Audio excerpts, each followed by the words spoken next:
मैं आपको logical reasoning पढ़ाऊंगा और लॉजिकल रीजनिंग का ही एक पार्ट है ब्लड रिलेशन, जो बहुत ही इजी एंड इम्पॉर्टेंट टॉपिक है। ब्लड रिलेशन का नाम सुनते ही हमारे दिमाग में पहला चीज क्या आता है? रिश्तेदार। ये वही रिश्तेदार हैं जो आपसे पूछते हैं कि मार्क्स कितने आए और क्या चल रहा है। मतलब कि बेसिकली हम लोग रिश्तेदार से पीछा छुड़ाना चाहते हैं, लेकिन नहीं, यही रिश्तेदार आपको इस टॉपिक में 2 से 5 नंबर दिलाने जा रहे हैं। तो आइए देखते हैं टॉपिक की। ब्लड रिलेशन हमारे 2 टाइप के होते हैं, एक पैटर्नल एक मैटरनल। पैटर्नल नाम से स्पष्ट है, paternal relation on father side, maternal relation on mother side. Paternal के हमारे grandfather, grandmother, father, uncle, aunt हो गए, कजिन हो गए, brother, sister.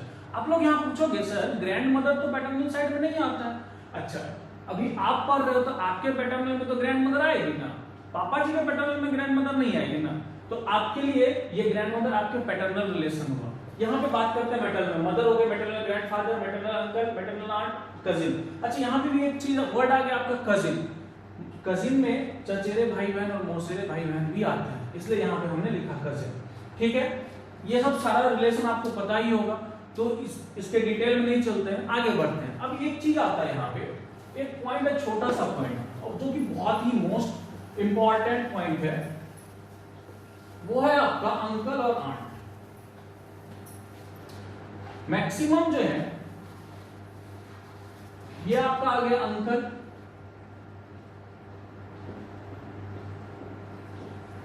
Most English speaker, और मैक्सिमम बुक्स अंकल जो है 4 रिलेशन को बोलती है। अब किस किस को बोलती है? पहला तो हो गया आपका फादर्स ब्रदर, दूसरा आ गया मदर्स ब्रदर, तीसरा हो गया फादर्स सिस्टर हस्बैंड,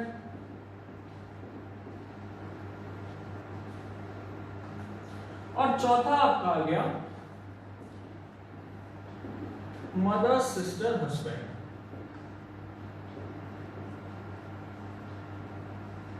ये 4 रिलेशन बोला जाता है अंकल को। अब यहाँ पे देखिए, फादर्स ब्रदर जिसको हम लोग अंकल कहते हैं, छोटे वाले हैं तो चाचा जी, बड़े वाले हैं तो ताऊ जी, उसको भी हम अंकल के लिए यूज करेंगे।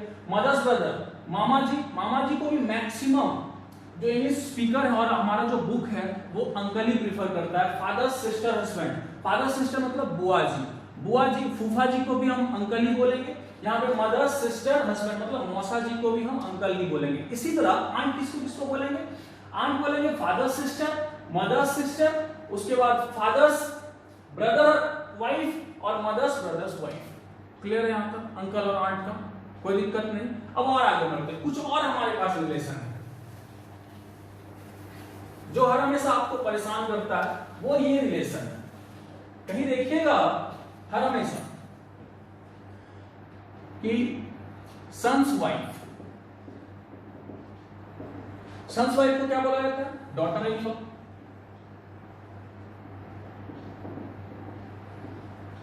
ऐसे ही डॉटर्स हस्बैंड को क्या बोला जाता है?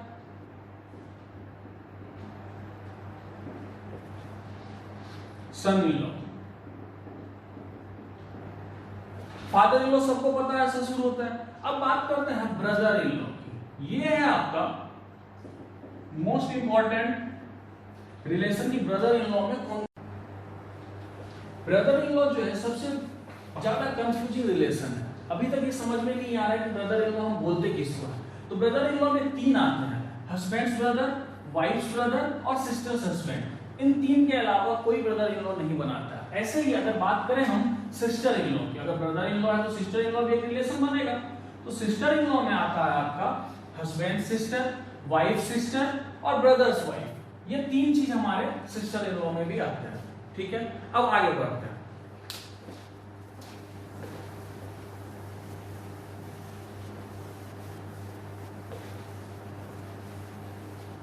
अब देखते हैं पहले कि जो है जनरेशन 1 टू नेक्स्ट कैसे होता है।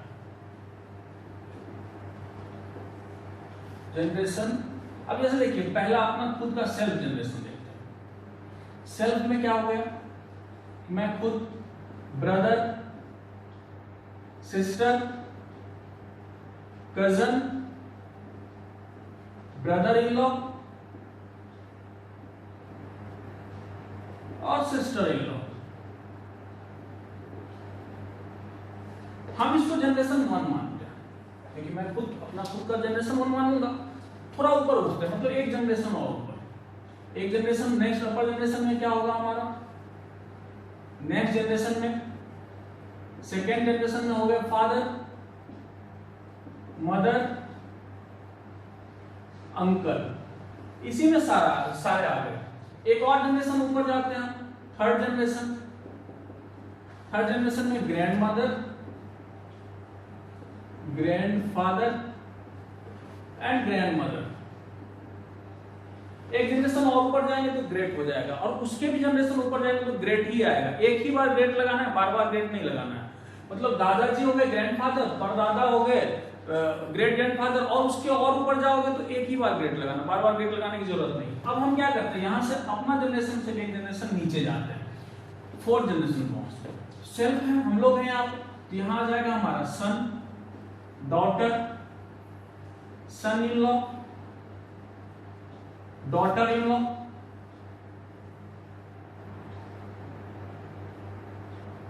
नेफ्यू और नीस। नेफ्यू भतीजा, नीस भतीजी को बोलते हैं। एक और जनरेशन जाते हैं, अब हमारा बेटा तो हमारा पोता भी तो होगा, तो ग्रैंड सन, ग्रैंड डॉटर। ये हमारा हो गया आपका पूरा जनरेशन, कि हम कैसे कैसे अगर बात करेंगे जनरेशन की, तो वन जनरेशन से अपर जनरेशन या हमारा लोअर जनरेशन कैसे होगा, तो ये पूरा आपका है। अब बात करते हैं इससे भी ज्यादा इंपॉर्टेंट, जो इस टॉपिक में काम आने वाला है। मतलब ये कह सकते हैं आप कि उसके बगैर आप अगर क्वेश्चन करने जाओ तो मैक्सिमम टाइम आप गलत कर सकते हो या गलत हो सकता है आपसे। देखिए,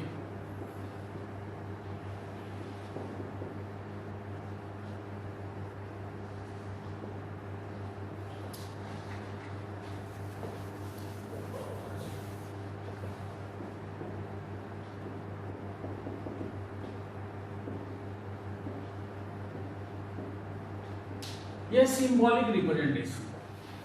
अभी हम बताएंगे कि ये क्यों इंपॉर्टेंट है। जैसे प्लस हम साइन यूज करेंगे मेल के लिए, फीमेल साइन यूज करें, माइनस साइन यूज करेंगे फीमेल के लिए, स्ट्रेट लाइन यूज करेंगे हम सेम जनरेशन के लिए, एरो दे देंगे ज्यादा अच्छा रहेगा, अपवर्ड एरो करेंगे हम अपर जनरेशन के लिए,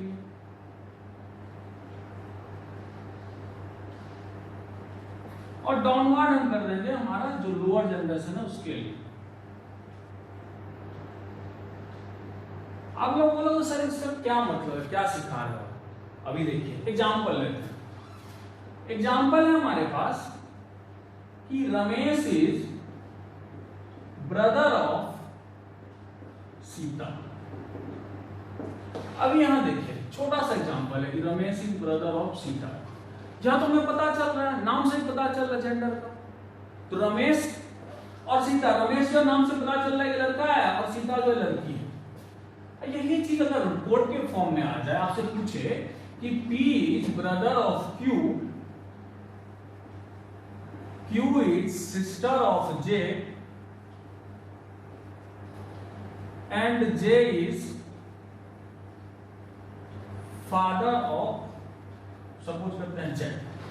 अच्छा, यहां तक तो हमें पता चल गया कि भैया रमेश जो है मेल है, सीता आपकी फीमेल है। यहां पे आप रिलेशन देने जाओगे तो रमेश सेम जनरेशन है सीता। अब बात करते हैं हम यहाँ की कि P is brother of Q, इसको यहाँ लेते हैं P is brother of Q, हम डाल दें यहाँ पे कि P ब्रदर है Q का। फिर कह रहा है Q is sister of J, ये भी हम सेम जनरेशन कर दिए J। फिर पूछ रहा है J is father of Z, J father है Z का, तो डाउनवर्ड जनरेशन कर दिए। अब यहाँ पे एक चीज बताइए, हमको पता चल रहा है कि कौन किसका जेंडर क्या है। आपसे पूछ देगा कि Z का रिलेशन Q से क्या बता पाओगे, नहीं।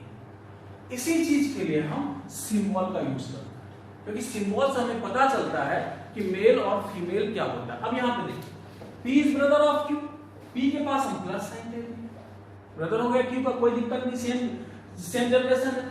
फिर नेक्स्ट है Q is sister of J, sister मतलब फीमेल, यहाँ पे हम माइनस कर देते हैं। फिर कह रहा है and Z is father of Z, जे जो फादर मतलब प्लस है, सिंपल। अब देखिए आपसे पूछा जाएगा कि sir what is the relation between Z and P, how is Z related to P, simple सा question. Z related to P क्या होगा, नेफ्यू, नीस, गलत। आधे लोग नेफ्यू में जाएंगे, आधे लोग नीस में जाएंगे, लेकिन यहीं पर रुकना है हमें। क्या इसका जेंडर हमें पता है? नहीं। अगर हमें जेंडर पता ही नहीं है तो हम जेड का रिलेशन पी से नहीं कर सकते, सीधे यहां पे आ जाएगा कि नॉट डिटरमाइन। अगर आपसे पूछा है how is Z related to T, Z related to P, लेकिन पी का रिलेशन तो हम जेड से निकाल सकते हैं। पी क्या, पी का रिलेशन कहेगा कि how is P related to Z, तो पी तो यहां क्लियर कट दिख रहा है, मेल है, इसके भाई साहब है तो अंकल, समझ में आ रहा है, क्लियर है। यहां पे जब भी आपका जेंडर डिफाइन ना हो, जब भी जेंडर डिफाइन ना हो, वहां सीधे सीएनडी आंसर मारेंगे। कोई दिक्कत यहां तक किसी को? आगे बढ़ते हैं।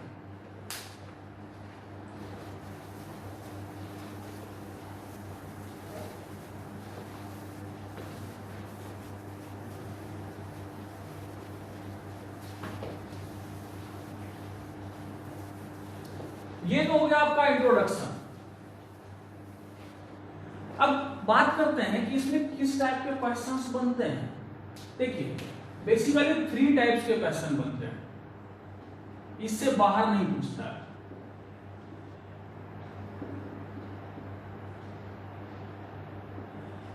पहला हो गया आपका इंडिकेटिंग फॉर्म,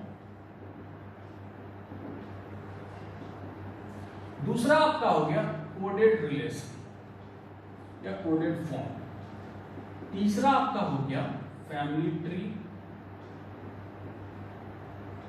या पजल फॉर्म। कहोगे सर क्या क्या लिख दिया आपने? देखिए बस 3 ही इसके 3 टाइप के क्वेश्चन पूछ जाते हैं। इंडिकेटिव, इंडिकेटिव का मतलब, इंडिकेटिव का मतलब कि कोई एक फोटोग्राफ्स होगा, उसमें किसी बॉय या गर्ल को इंडिकेट करता है, उससे उसका रिलेशन बताता है, या फिर किसी क्यू में कोई पर्सन खड़ा होगा, उसको इंडिकेट करते हुए अपना जो है रिलेशन बताता है, या डायरेक्ट, इसको आप डायरेक्ट फॉर्म भी बोल सकते हो कि डायरेक्ट किसी को इंट्रोड्यूस कर रहा है, उसके बारे में रिलेशनशिप एस्टैब्लिश कर रहा है, तो यहां से उससे क्वेश्चन आता है। बात करते हैं कोडेड फॉर्म की। कोडेड फॉर्म में क्या है कि कुछ कोड दिया रहेगा, जैसे a plus b equal to a is brother of b, फिर a minus b equal to a is mother of b, a divided by b equal to a is sister of b। अब यहाँ पे दे देगा, उसके नीचे एक छोटा सा रिलेशन दे देगा कि बताइए कि a का b से क्या रिलेशन है, या कुछ भी जो पूछेगा आपका कोडेड फॉर्म में। उसके बाद फैमिली ट्री या पजल फॉर्म। देखिए नाम से ही स्पष्ट है, फैमिली ट्री या दूसरा देखिएगा पजल। फैमिली ट्री बोले तो इस टाइप के क्वेश्चन में आपके पास 10 से 12 मेंबर होता है फैमिली का, उनके बीच में आपस में कुछ रिलेशन होता है, उसको हमें एस्टैब्लिश करना है, और उसके एस्टैब्लिश करने के बाद जो उसके क्वेश्चन पूछे जाते हैं उसको हमें आंसर करना है।